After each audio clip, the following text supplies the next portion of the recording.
Girl, himalat mas nauna ka sa akin ngayon. Masiglang bati ni Gigi sa kaibigan na makalapit dito. Hindi magawang ngumiti ni Juliet sa kaibigan. Kumukulo kasi ang dugo niya sa kaalamang sa department pa nila naka-assign si Cynthia. Kamusta ang lakad niyo ng mami mo kanina? Pangmusta muli ni Gigi sa kaibigan. Okay naman, ikaw. Hindi ka ba kinanti ni Cynthia kahapon? Sandaling natigilan si Gigi at napaisip kung sinong tinutukoy na kaibigan. Ang ibig mo bang sabihin ay yung bago nating manager? Bigla nalaki ang mga mata niya nang tumango ang kaibigan. Kaya pala biglang feeling close si Rosa sa manager nila kahapon. Ano pang pinagchichismisan niyo at bakit wala pa sa mga kanya-kanyang pwesto? Pabulyaw na si ni Cynthia sa mga empleyadong nasa harapan. Nanatili si Juliet sa kinatayuan at hindi nag-abalang lingunan ang babaeng kung masta ay parang may-ari ng kumpanya. Ma'am, wala pa naman po ang oras ng trabaho, ani Justin habang nakatingin sa suot na relo. Sinamaan ng tingin ni Cynthia ang bakla.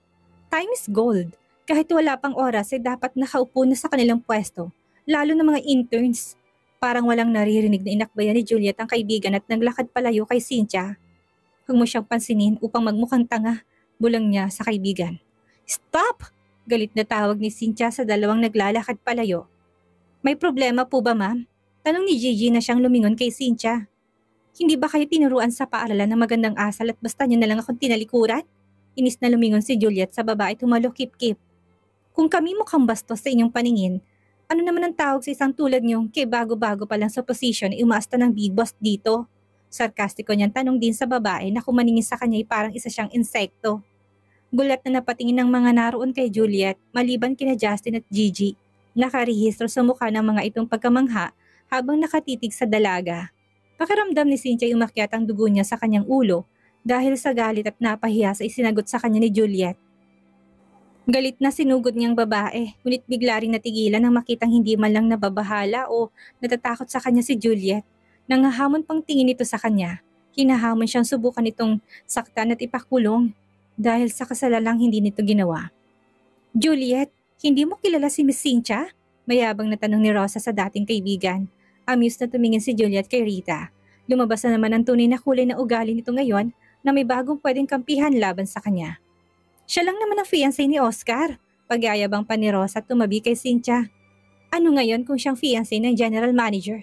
Nanguuyam na tanong ni Juliet sa dating kaibigan. Naasar si Rosa sa inasta ng dating kaibigan, pero ayaw niya ipakita yun sa huli. Alam nating lahat ng fiancé ni Oscar ay anak ng chairman ng kumpanyang ito. Biglang kinabahan si Justin sa narinig. Hindi niya naisip na mas mataas ang papel sa kumpanya ng babaeng inaayawan kaysa kay Juliet. Pero na makitang reaksyon ni Juliet ay medyo nabawasan ang kaba niyang nadarama. Pinigilan ni Juliet ang matawa dahil nasobrahan na naman ang katalinuhan si Rita. Well, hindi niya masisisi to. Nasa balita lang kasi na fiancé ni Oscar ay ang pinsan niya pero walang nakakilala kay Arya. Nakagat ni Cynthia ang loob ng bibig at biglang natahimik. Hindi niya magawang itama ang maling akala ni Rosa lalo na at mukhang naniwalang karamihan sa sinabi nito. Dumoble ang paghangang tingin ng mga ito sa kanya sa kaalamang anak siya ni chairman. Wala namang nakakakilala sa totoong fiancé ni Oscar, kaya yayakapin na lang niyang pagkakamali ni Rita. Kahit siya hindi pa nakikitang anak ng chairman o nakilala kaya safe ang gagawin niyang pagpapanggap. Kahit mapera ka, hindi mo mabibili certificate dito upang makagraduate. Panakot pa ni Rosa kay Juliet. Anak ka ng chairman? Mukhang naaliw na tanong ni Juliet kay Cynthia. Ano nakapagtataka at nakakatawa sa pagiging anak ng chairman? Napipikon ng angin ni Cynthia kay Juliet. Ngumisi si Juliet at tinignan si Cynthia mula paa hanggang ulo bago sumagot. Hindi halata, saka hindi bagay sa yung papel bilang heredera ng kumpanyang ito. Pakiramdam ni Cynthia ay namula pati tenga niya at napahiya sa sinabi ni Juliet. Parang may alam ito sa tunay na pagkatao ng tunay na anak ng chairman kaya kinabahan din siya. Hoy Juliet, sumusobra ka na. Hindi porket naaakit mo si Oscar ay pwede mo nang bastusin ang anak ng chairman. Galit na duro ni Rosa dito. It's okay, pigil ni Cynthia kay Rita. I don't want anyone to know who I really am. Napaubo si Juliet upang pigilan ang sariling huwag matawa at biglang nag-iba ng tempo ugali ni Cynthia. Oh sorry, nakalimutan ko na Loki nga palang pagkatao mo. Nahihiyang humawak si Rosa sa braso ni Cynthia. Tuluyang umalpas ng ingay sa lalamunan ni Juliet at hindi mapigilan ng paghagalpak ng tawa. Pero kagad din siyang tumigil sa pagtawa na mapansing sa kanya na nakatingin ang lahat ng naroon. Sorry, natawa ko sa low-key gayong kanina pa pinangangalanda ka ng pagka nag-peace sign pa siya. Napangiti na lamang si Gigi. Kung low-key lang ang pag-uusapan ay wala nang tatalo sa kaibigan niya. Si Justin ay enjoy na pinapanood lang ang nangyayari. Mutik na niyang makalimutang kaanak din ng chairman si Juliet. Kung hindi nito kinikilala si Cynthia bilang anak ng chairman, ibig sabihin ay nagpapanggap lamang ang huli. Pero ayaw niya mag-ingay at katuwang manood ng taong nag-feeling sa pag-aakalang walang ibang makakaalam sa katotohanan. Isa pa ay ayaw niyang pangunahan si Juliet at baka sa kanya pa magalit. Which, tingnan ko lang kung makatawa ka pa kapag wala kang makuhang certificate after intern. Galit na banta ni Cynthia kay Juliet. Napalabi si Juliet at nagkibit balikat bago tumingin sa suot na relo. Oras na po ng trabaho kaya maaari ka nang bumalik sa trabaho mo. Siya naman ang nagtaboy sa babae. Ako bang kausap mo? Halos malaki ng mga mata ni Cynthia dahil sa galit. Hindi po, yung babaeng katabi mo't sobrang sip-sip na sayo. Pamimiloso po niyang sagot kay Cynthia. You! Rita, tama si Juliet kaya bumalik ka na sa table. Putol ni Justin sa pagsasalita ng babae. At kayo, turo niya sa iba pa, trabaho na't nakakahiya sa ating manager. Pumalakpak pa siya bago tumalikod upang magtrabaho na rin. Pakiramdam ni Cynthia ay nainsulto siya ng husto dahil sa ginawa rin ng supervisor. Galit na lumabas na siya upang puntahan ng taong nagpasok sa kanya doon. Gusto niyang ipatanggal ang supervisor dahil pakiramdam niya ay hindi ito naniniwala na siyang anak ng chairman. Mabilis na lumapit si Justin kay Juliet nang wala ng bruhang manager nila. Ayos ka lang po ba? Pabulong niyang tanong. Di ko mambibig na tumango si Juliet. Siya po ba talagang anak ng chairman? Hindi mapakaling tanong niyang muli kay Juliet. Sa tingin mo'y ganun ang magiging pakitungo ko sa kanya kung siyang anak ng tito ko? Mukhang nainis na tanong din ni Juliet. Naku, hindi po. Sorry kung naitanong ko. Umiling-iling si Justin kasabay ng pagkumpas ng dalawang kamay bilang pagtanggi sa maling iniisip ng dalaga. Sige na, huwag ka nang maingay at masyadong lumapit sa akin. Pabulong niya pagtataboy sa lalaki. Inis na nagsimula ng trabaho si Rita. Ang akala niya nakahanap na siya ng kinampihan na kayang baliin ang sungay ni Juliet. Yes, ang tingin niya dito ay may mahaba ng sungay at gusto niyang suwagin. Bago pang oras ng break time ay umalis na si Juliet sa kanyang pwesto. Bahala na si Justin na mag-excuse sa kanya kapag may naghanap. Kanina pa kasi niya gustong silipin si Oscar at alam niyang nasa opisina na ito. Nag-send kasi ito ng message na naroon na ito sa opisina at gusto siyang makasalo sa tanghalian. Ngunit mukhang gusto siyang unahan ng hitad na babae. Hinayaan niya itong mauna tumambay na muna sa labas ng pinto ng bahagyang nakaawang. Anong ginagawa mo rito? Malamig na tanong ni Oscar sa babaeng bagong pasok. Masama bang bisitahin ng fiancé ko? Nakangiting tanong din ni Cynthia. Napasimangot si Juliet sa narinig pero nanatili lang siya sa kinatatayuan. Kailan pa kita naging fiancé? Napipilan si Cynthia at biglang naburang ngiti sa labi. Napahiya sa tanong ng binata pero hindi ipinakita sa huli. Hindi rin kita niligawan para isipin mong pakakasalan kita. Mabilis na natutup ni Juliet ang bibig upang hindi makalpas ang tawa na nais kumawala sa lalamunan niya. Alam niyang masungit si Oscar at ayaw sa babaeng humahabol dito. Pero never yung nasabi sa kanya ng binata noon. Hindi rin siya pinapahiya. Ignore lamang ang ginagawa sa kanya nito noon. Oscar, ang ina mong pumili sa akin para sa'yo. Gusto rin kita, kaya hindi ba pwedeng pag-aralan mo rin akong mahalin upang maging masayang mami mo? May kasamang pangungonsensyang pakiusap ni Cynthia. Salamat sa pagmamahal, pero may sarili akong isip at tumitibok ng puso ko sa iba. Tungkol sa aking ina, hindi ko siya kailangan sundin para lang maging masaya siya. Naiyak na tumingin si Cynthia sa binata. Naintindihan ko pero maaari bang bigyan mo ko ng chance upang mapadama sa iyong... Hindi na niya naituloy ang iba pang sasabihin at biglang may kumatok sa pinto. Sumilip muna ang ulo ni Juliet sa pinto at ngumiti ng masalubong ang tingin ng binata. Hi! Kumaway lang siya rito at mukhang nahihiyang tumuloy sa loob.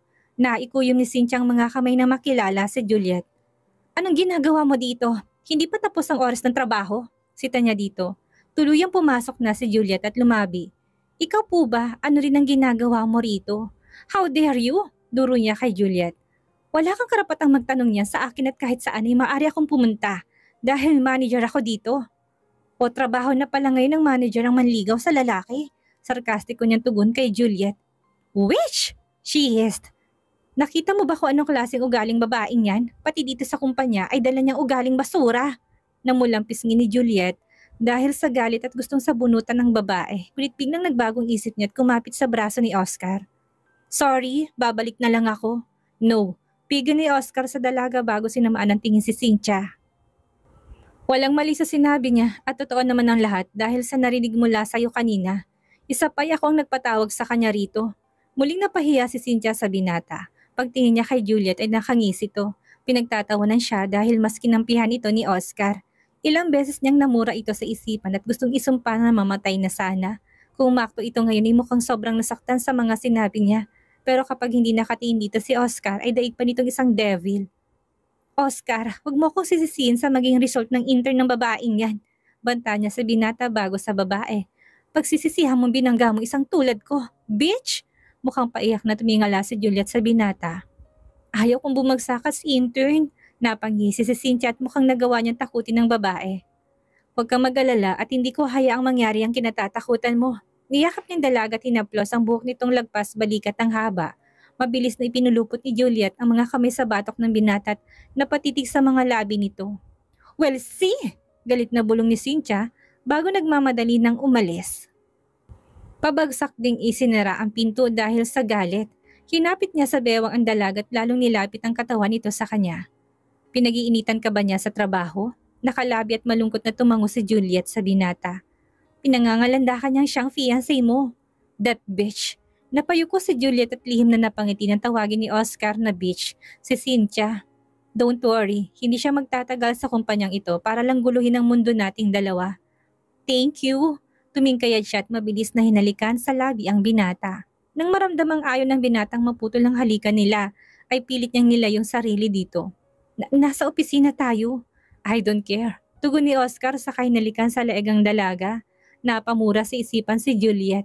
Hindi pa nakabawi ang katawan niya mula sa ginawa nila kagabi. Nag-isip siya ng ibang paraan upang makaligtas sa romansa ng binata. Hindi sa ayaw niya pero nasa opisina kasi sila. Baka may ibang makarinig sa ingay nilang dalawa. Nakakahiya. Oscar, nagugutom na ako. Later, sweetie, parusa ko rin to sa'yo dahil umalis ka kanina sa bahay na walang paalam. Nanlalatang katawan ni Juliet matapos makaraos. Mabuti na lang at nasalo ng binatang katawan niya at binuhat siya nito. Nanginig din kasing mga tuhod niya dahil sa pag-abot. Mabutit may pagkain na nakahandang dala pang binata kanina. Talagang ginutom siya ng gusto ng binata. Pagkababa sa dalaga sa sofa ay mabilis nang pinulot ng mga damit nitong nahubad niya kanina. Siya nang nagbihis dito at mukhang nawalan ng lakas pating mga kamay ng dalaga. Jerk! Stop smiling! Inis niyang sita sa binata. Pinagtatawanan siya dahil ang hina umano ng tuhod niya sa laban. Sorry, sweetie. I will prepare our food. Sarahan mo muna yung zipper ng trouser mo at baka yan ang makain ko. Matari niyang utos sa binata at mabilis na iniwas ang tingin doon. Napangisi si Oscar habang dahan-dahang lumapit sa dalaga. Katuwa at mukhang bigla nga itong nagutom sa ibang putahe nang hayaan niyang makita nitong pag-aari naman ito. Nakailang lunok na sariling laway si Juliet, lalo na punasan ni Oscar ng wipes ang kahabaan nitong nagyayabang na naman sa harapan niya. Nagpalipat-lipat ang tingin niya sa magkakaibang putaheng inihain ng binata para sa kanya. Kapag nagumpisa na siyang kumain, ay tsak na alinman sa dalawang maaring mangyari sa kanya. Ang mabusog o manghina. Nadismaya si Oscar ng pili ng dalagang tunay na pagkain. Mukhang gutom na nga talaga ito. Marami ka bang naging trabaho? Punong bibig na tumango si Juliet sa binata. Sinubuan niya ito at pinapanood lang kasi siyang kumain. Ninuya na muna ni Oscar ang pagkain bago tinanong muli ang dalaga. Kamustang trabaho mo? Nahirapan ka ba? Sabihin mo lang at ipapalipat kita kung hindi mo nakakasundong ka-office mate mo. Ayos lang ako at huwag mong alalahanin. Ikaw, hindi ka ba nabigla sa trabaho mo dito o nahihirapan dahil mabigat na responsibilidad agad ang nakaatang sa balikat mo? Nag-aalala niyang tanong sa binata. Nabalitaan niya rin kasing iniiwasan itong ama at kapatid. I'm fine. Hindi rin ako magtatagal sa trabaho ko rito at gusto kong hawakan ay sariling negosyo. Napangiti si Juliet, may tiwala siya sa kakahayan ng binata at alam niyang magagawa nitong lahat ng nais sa buhay. Gusto niya itong tulungan sana ngunit alam niyang hindi ito papayag. Ayaw niya itong madistract dahil sa kanya kaya manatili na munang lihim ang pagkatao niya. Tingin ko nga pala sa almusal kanina.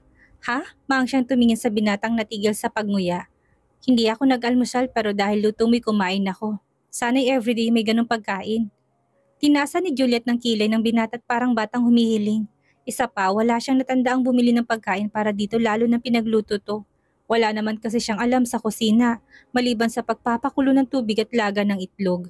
Ang sabi ni Tanta na ikaw ang nagluto nun para sa akin. Ah, hindi na niya alam kung anong sasabihin. Ayaw niya masira ang mood nito kaya hindi na niya itinanggi.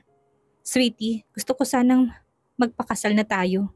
Kamuntik nang maibuga ni Juliet ang pagkain nasa bibig at hindi makapaniwalang nakatitig sa binata.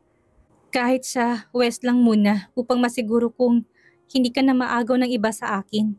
Saka na tayo pakasal sa simbahan kapag naayos ko ng mga dapat ayusin. Paliwanag ni Oscar. Are you sure? Wala sa sariling tanong niya sa binata. Of course. Ayaw ko nang mawala ka pa sa akin. Kung hindi mo na talaga ako mahal tulad noon ay babawi ako sa'yo. Ginagap niyang palad ng dalaga at kinulong sa mga kamay. Please, hindi ako makapag-concentrate sa trabaho ko hanggat hindi ko nasa-secured na akin ka lang. Pumalatak sa isipan si Juliet at nagsusumamo ng tingin sa kanya ng binata. Alam niyang hindi ito nagbibiro. Bigla niyang naisip ang ina, hindi niya kilala kung sinong gusto nitong ipakasal sa kanya, kaya nabahala rin siya. Kung pagbibigyan niya ang gusto ni Oscar ay wala nang magagawang parents niya, lalo ng pamilya ni Oscar. Hindi na rin siya magagawang ipagtabuyan ng binata kapag nalaman ang tunay niyang pagkatao. Pumapayag ka na? Kinakabahang tanong ni Oscar na makitang pangiti ng dalaga na para bang nagustuhan ng alok niya. Paano kapag nalaman ng parents mo? Hindi ako natatakot na itakwil nila at matagal na nila akong inabandona. Biglang tumigas ang anyo ni Oscar pagkaalala sa parents. Naawa si Juliet sa binata at biglang nagdilim ang aura ng mukha nito. Tumayo siya at nilapitan ito upang yakapin mula sa likuran. Mula ngayon ay ako ng pamilya mo at hindi kita iiwan. Biglang umaliwalas ang aura ng mukha ni Oscar at hinilan dalaga papunta sa harapan niya. Tumingala siya dahil nakatayo ito at siya'y nakaupo. Pumapayag ka na? Sabik niyang tanong sa dalaga habang mahigpit na hawak ang palad nitong isa. Biglang napipilan si Juliet. Marami pa nga pala siyang dapat isaalang-alang at isa na roon ng mga pinsan, lalo na si Ken. Kapag nagpakasal ka sa akin, ay buhay dalaga ka pa rin at hindi kita ibibihag. Nagampanan ng papel bilang asawa ko. Hindi rin kita pagbabawalang makipagmabutihan sa hilaw na bangus na yon. Pero make sure na tatapatin mo na siyang walang asahan sa'yo. Bangus! Tempted ang alok ng binata pero gusto niyang matawa sa huli nitong sinabi. Yung lalaking gusto kang agawin mula sa akin. Iritableng paliwanag ni Oscar sa dalaga. Pinagseselosan mo siya? Naaliw niyang tukso sa binata. Tss, walang dapat ikaselos dahil may gwapo ko doon. At hindi maputlang kulay ang gusto mo sa isang lalaki. Aroganting tanggi niya sa dalaga. Napalabi si Juliet. Talagang ang taas ng confident ng binatang ito. Na ito lang ang mahal niya. Tama pa kasi ang kulay nito. Hindi maputi at hindi rin maitim. Ang pinsan niya kasi halos kakulay niya na maputi. May tiwala ako sa'yo at hayaan kang tapusin ang anumang kailangan tapusin sa pagitan nila. Pakasalan mo lang ako. Pinigilan ni Juliet ang sariling matawa sa binata. Parang ito kasi ang babae na kailangan niyang panugutan. Sweetie, huwag mo akong tingnan ng ganyan at hindi ako nagbibiro. Seryosong tura ni Oscar at salubong ng mga kilay. Pwede bang bukas ko nang sagutin yan? Ngumiti siya sa binata. Napabuntong hininga si Oscar bago tumango. Niyakap niya ito sa bewang at sinubsob ang mukha sa tiyan ng dalaga. Ngayon pa lang ay nasasabik siyang magkaroon ng laman ng tiyan nito. Naudlot ng pagsamyo niya sa dalaga nang biglang bumukas ang pinto. Anong ibig sabihin nito, Oscar? Galit na angil ni Eddie sa anak dahil sa naabutan. Ang akala niya nagsisinungaling lamang si Jeric na sabihin nitong sa kumpanya ito na rin nagtatrabaho ang babaeng iniiwas niya sa anak noon pa man. Mabilis na tumayo si Oscar at inihaharang ang sarili sa harapan ng dalaga upang protektahan sa kanyang ama. It's none of your business, Dad. Malamig niyang tugon dito. Bastard! Huwag mo kalimutang ama mo ako at may fiancé ka na. Mulyaw ni Eddie dito habang dinuduro ang anak. Ikaw na rin nagsabing bastardo ako, kaya bakit kailangan mo pang gamitin niyang pagiging ama ko? Upang mapasunod lang, matigas niyang tugon sa ama. Sandaling napipilan si Eddie. Wala namang matinong pag-uusap sa pagitan nila ng anak noon pa man. Pero hindi umabot sa ganito na halos insultuhin na rin siya ng anak. Ang tungkol kay Arya ay ako nang bahala sa kanya at alam niyang may mahal na akong iba. Halos mamulang pisngi ni Eddie dahil sa galit. Pagtingin niya sa babaeng dahilan ng pagiging suwail ng anak ay gusto niya itong sakalin at kalad ka rin palayo kay Oscar. Napahigpit ang hawak ni Juliet sa braso ng binata at lalong itinago ang sarili sa likod nito. Katakot kasi kumaningin ang ama ng binata. Huwag mo ko subukan, Oscar. Kaya kong ipatapon sa impyernong babaeng yan kapag nagmatigas ka sa akin. Panakot ni Eddie sa anak. Huwag mong kantiin kahit ni isang hibla ng buhok niya. Dahil kakalimutan kong nabuo ako dahil sa sperm mo. Banta niya rin sa ama at niyakap ang dalaga na natakot sa kanyang ama. Pakiramdam ni Eddie umakyat sa ulo niya ang dugo dahil sa galit sa anak. Hindi niya akalaing mas pahalagahan nitong babae kaysa sa kanya na ama nito. Galit na sinugod niya ito upang haklitin ng babae at mailayo dito ngunit bigla siyang sinuntok sa mukha ng anak. Napahiyaw si Juliet dahil sa gulat. Sa bilis ng pangyayari nasa sahig ng Ginoo at sapo nitong nasaktang panga. Hindi niya akalaing kayang saktan ni Oscar ang ama nito dahil sa kanya. Ang sumunod na pangyayari lalong hindi niya napaghandaan. Dumating si Jeric at nang makitang amay sinugod si Oscar. Mabilis na naitulak ni Oscar ang dalaga palayo sa kanya upang hindi madamay sa away nilang magkapatid. Hayop ka! Magkasunod na sinuntok ni Jeric ang kapatid ngunit isa lang ang tumama sa panga nito. Tinulak ni Oscar ang kapatid palayo sa kanya at natumba ito sa tabi ng ama nila. Dahil sa ginawa niya ay lalo itong nagalit. Hindi niya napaghandaan ang sunod nitong ginawa. Nahawakan ng paa niya kaya natumba na rin siya at iyon ang kinuhang pagkakataon ng kapatid upang masaktan siya. Hayop kang bastardo ka! Ang kapal ng mukha mo nasaktan si Daddy! Sinakyan niya si Oscar at muling pinaulan na ng suntok ngunit nagawa nitong iharang ang mga braso sa mukha nito. Kahit takot ay galit na nilapitan si Juliet si Jeric at sinuntok ito sa likod upang lubayan si Oscar. Advantage kasi ito't nakadagan kay Oscar kaya hindi makaganting binata. Halata rin na ayaw nitong saktan ng kapatid kahit na ganun ugali ng huli. Tama na! Galit na bumangon si Eddie at hinila si Jeric palayo kay Oscar. Tinabig niya rin ang braso ng babaeng kamuntik nitong ikatumba. Deserve ng panganay niya anak ang masaktan dahil sa ginawa sa kanya. Pero hindi maaring mabangasan ito dito pa sa loob ng kumpanya. Dad, kinakampihan mo pa rin ang bastardong yan matapos kanyang saktan? Hindi makapaniwalang tanong ni Jeric sa ama. Tumigil ka at wala tayo sa sarili nating kumpanya. Bulyaw na niya kay Jeric. Nanlilisik ang mga mata ni Jeric sa kapatid at pilit na pinakalmang sarili. Tama ang ama niya, hindi itong tamang lugar upang ilabas ang tapang nila. Nang muling mapatingin kay Juliet ay uminit na naman ang ulo niya. That bitch! Kasalanan niya ang lahat ng ito, Dad. Duro niya sa dalaga. Mabilis na itinagong muli ni Oscar ang dalaga sa likod. Watch your mouth! Tumawa ng nakakainsulto si Jeric. Alam mo bang ginawa ng babae niya sa akin at sa kaibigan ko? Galit na duro ni Jeric sa dalaga. Kasalanan mo kung ano man ang ginawa ko sa iyo noon. Inunahan ni Juliet magsalita si Jeric. Nagtatanong ang tingin ni Oscar sa dalaga. Gusto niyang malaman kung anong ginawa nito sa kanyang kapatid. Gusto nila akong pagsamantalahan, pagsusumbong ni Jasmine. Muling dumilim ang aura sa mukha ni Oscar at hindi natuwa sa narinig. Anong ginawa nila sa'yo? Si Jeric sanang ikakasal na kay Arya at alam kong darating ang ganitong pagkakataon. Pero dahil sa ginawa ng babae niya ay nasirang pagkatao ng kapatid mo. Galit na rin na angin ni Eddie sa babaeng nasa likuran ng kapatid. Sweetie, huwag kang maniwala sa kanila. Wala akong kinalaman sa mga binibintang nila sa akin. Naluluhang pakiusap niya sa binata. Hinaplos ni Oscar ang pisngi ng dalaga at alam niyang inosente ito at walang kakayahang manakit ng kapwa. Isa pa hindi nito kilala si Arya para magawang iset up ang kapatid niya at isend kay Arya ang video. Huwag mong ibintang ang katarantaduhan mo kay Juliet at wala siyang kakayahang gawin yon. Tumangutango si Juliet at nakalabing tumingin kay Jeric. Namumula na ito dahil sa galit at ganon din ang ama ng mga ito. Nakukonsensya sa kung paano siya pinagtanggol ng binata pero lamang ang tuwa dahil mas pinaniniwalaan siya nito kaysa sarili nitong pamilya. Lalo lamang uminit ang ulo ni Eddie. Tayo na at baka hindi ko matansyang babaeng yan at masaktan ko. Galit na tawag niya kay Jeric. Dinurong muli ni Jeric ang babae habang mariing magkalapat ang mga labi. Nagbabanta rin ang tingin dito na hindi pa sila tapos.